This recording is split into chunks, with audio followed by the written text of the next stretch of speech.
Palace, welcome to the studio. How are you? Oh, great to be here, Simone. Thanks for having me. Always love catching up for a chat. And this week we are here. It's extra time. I suppose it's a monthly recap of the best news that we've put out this month, and there's been some crackers. I'd love to get your thoughts. We heard early May, Brett Ralph, owner of the Melbourne Aces, we know significant contributor when it comes to investment in professional sport. So he's been involved in Super Netball, in the NBL, Dick Johnson Racing. He's all across sport in this country.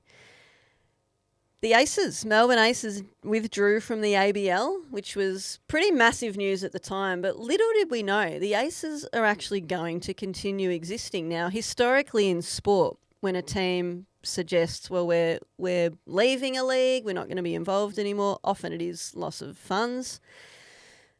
You know, they disappear. Well, the Aces aren't disappearing. They're actually here to stay. As Brett, and I'll quote from Brett, who was in our studio, if the fans want it, we'll make it happen. The Aces are going to be in Korea in October, playing in one of their leagues, I suppose in the lead up to their season. And then they're going to be playing home series January and February. What were your thoughts when you saw the interview with Brett, and what do you think the future holds for baseball? Yeah, well, first of all, congratulations on getting the interview. Like, it was the first place that Brett shared his story. I mean, the club put out some media releases, but to be able to explore for over an hour or just under an hour was extraordinary. There's probably a couple of different angles to the discussion. First is domestic baseball and what's going to happen there. And it's a challenge faced by a number of the smaller participation sports is how do they fund their national programs? And I think it really shows that we need to start listening to the fans, and the people that know the fans the best are the people who are trying to get the fans in the door.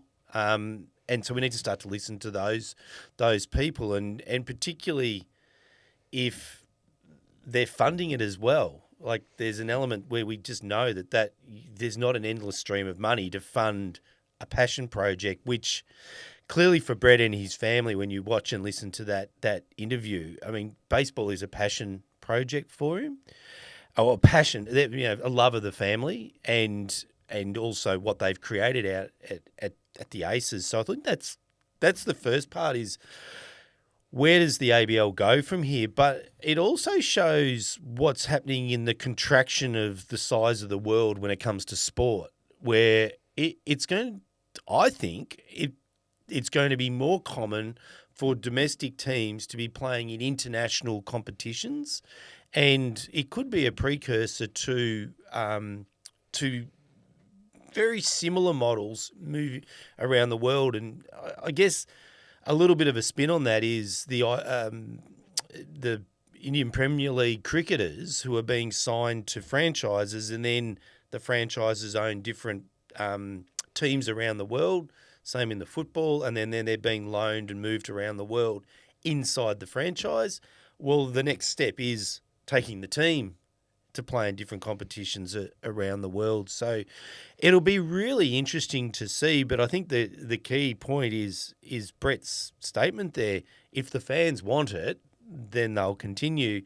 But if the fans don't come, they don't watch, they aren't passionate about that competition in early 2026, then it'll be interesting to see what they do.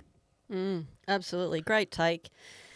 Next up, Masala Dandenong Football Club. We saw Fifi, Fev and Nick get behind a little club in Dandenong out of the VAFA, a big partner of Homesland. So a shout out to the VAFA.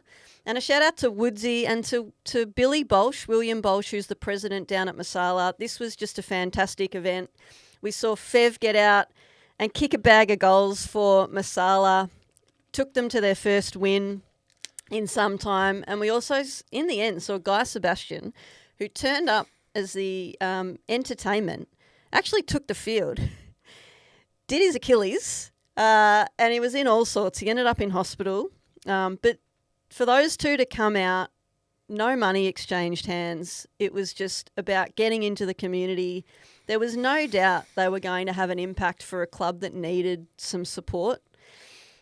You've seen this in other areas, and particularly footy players, either coming out of retirement for a game or, the Carlton draft concept that Jonathan Brown fronts, those type of things. For regional teams in particular, this is such an impactful opportunity for clubs like this. Like, what are your thoughts on this sort of into the future, I suppose?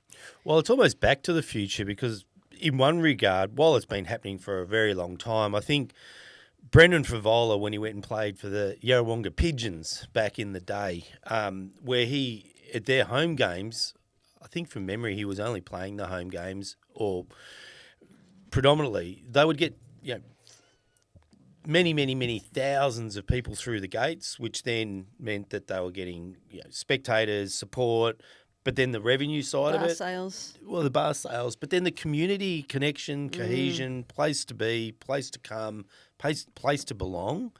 And to Fev's credit, he was there at Yarrawonga for many years and made a significant difference to that community. And so now there's lots of footballers on any given weekend, if we just stick with football, that are coming in for one game at a club, and it's making a material difference.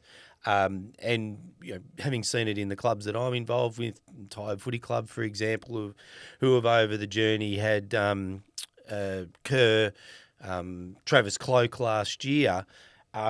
They come down, they train, they become part of the club for a week. People get close to them, they learn, they listen, and then it brings the crowd, and it's a great community type atmosphere. You've got to get the right player, and the player's got to have the right mindset, because unlike the VAFA, most of them, or in this scenario with Fev and Masala, hadn't won for a long period of time. So that was the story. But most of the time it's because the players are being paid.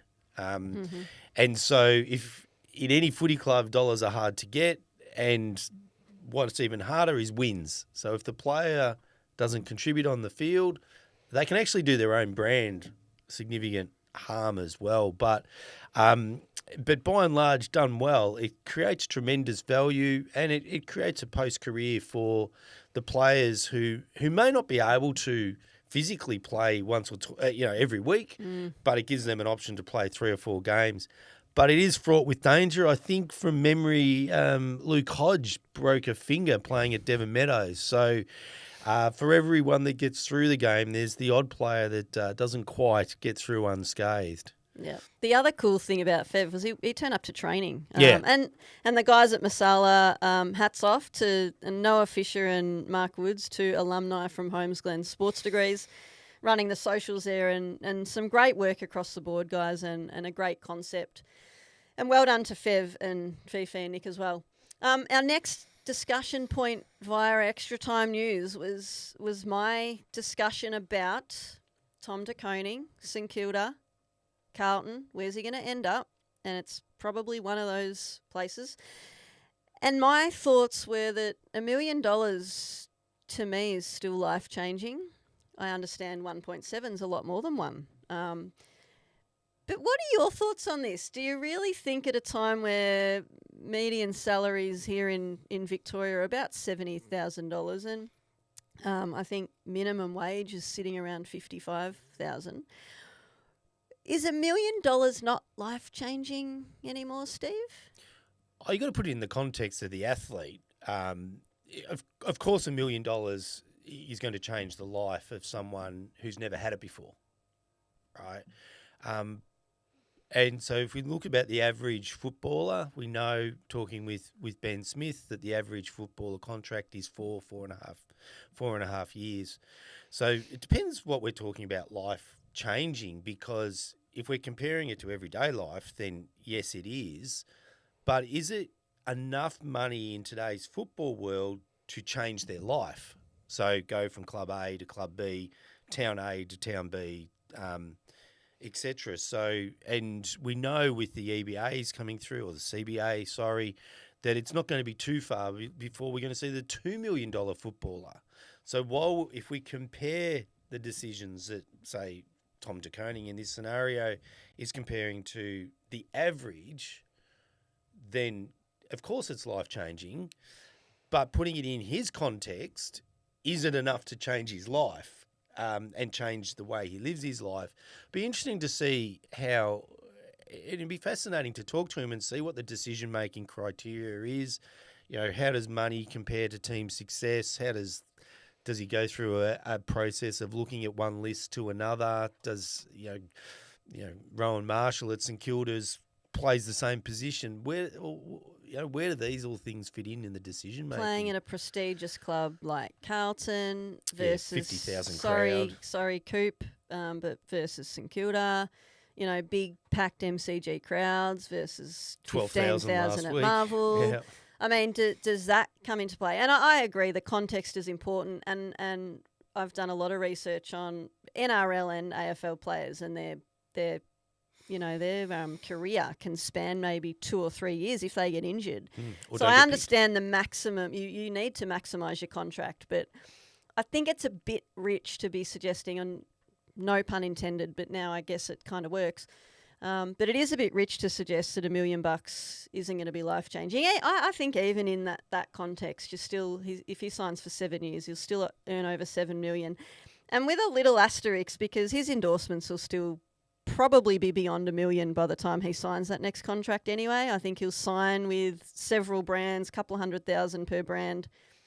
The salary won't be necessarily that important. My take, love your thoughts. We also saw Arsenal, the Gunners, have a big win in the UEFA Champions League last weekend. This was less than a week ago.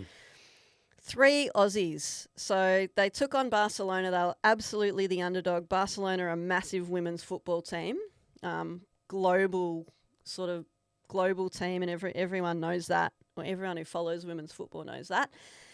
But we had Steph Catley, Caitlin Ford, Kyra Cooney-Cross, 3 of our biggest Matildas stars playing in that game. Just a super win for those girls. And the social media and the following, I suppose the storm that's created over the past week for people who follow women's sport and women's football in particular, in the lead up to the Matildas coming home. And I want you to tell us a bit about the Tillies effect and what that looks like from a grassroots perspective, because you're seeing this actually as it happens.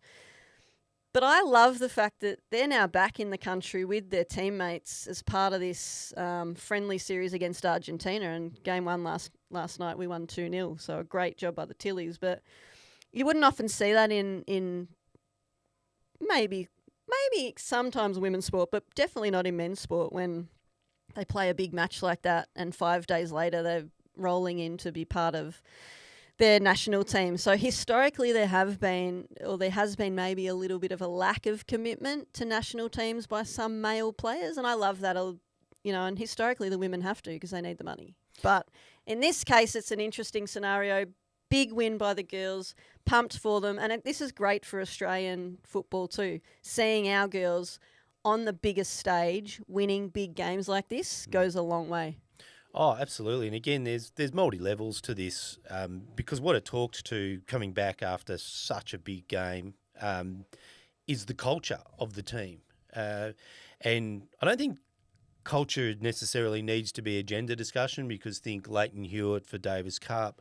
Even in the NRL at the moment, we're now entering into the State of Origin period. So you've got all the State of Origin players that will be playing State of Origin, and it's optional whether they go back into their clubs. And the Melbourne Storm, for example, pride themselves on the fact that their players choose. They want to come back and play in those. So I think that desire is really reflective of the culture of the teams at the time, and clearly the Matildas have just got this amazing culture that everyone wants to be a part of, and they're willing to fly halfway around the world, even if they're injured.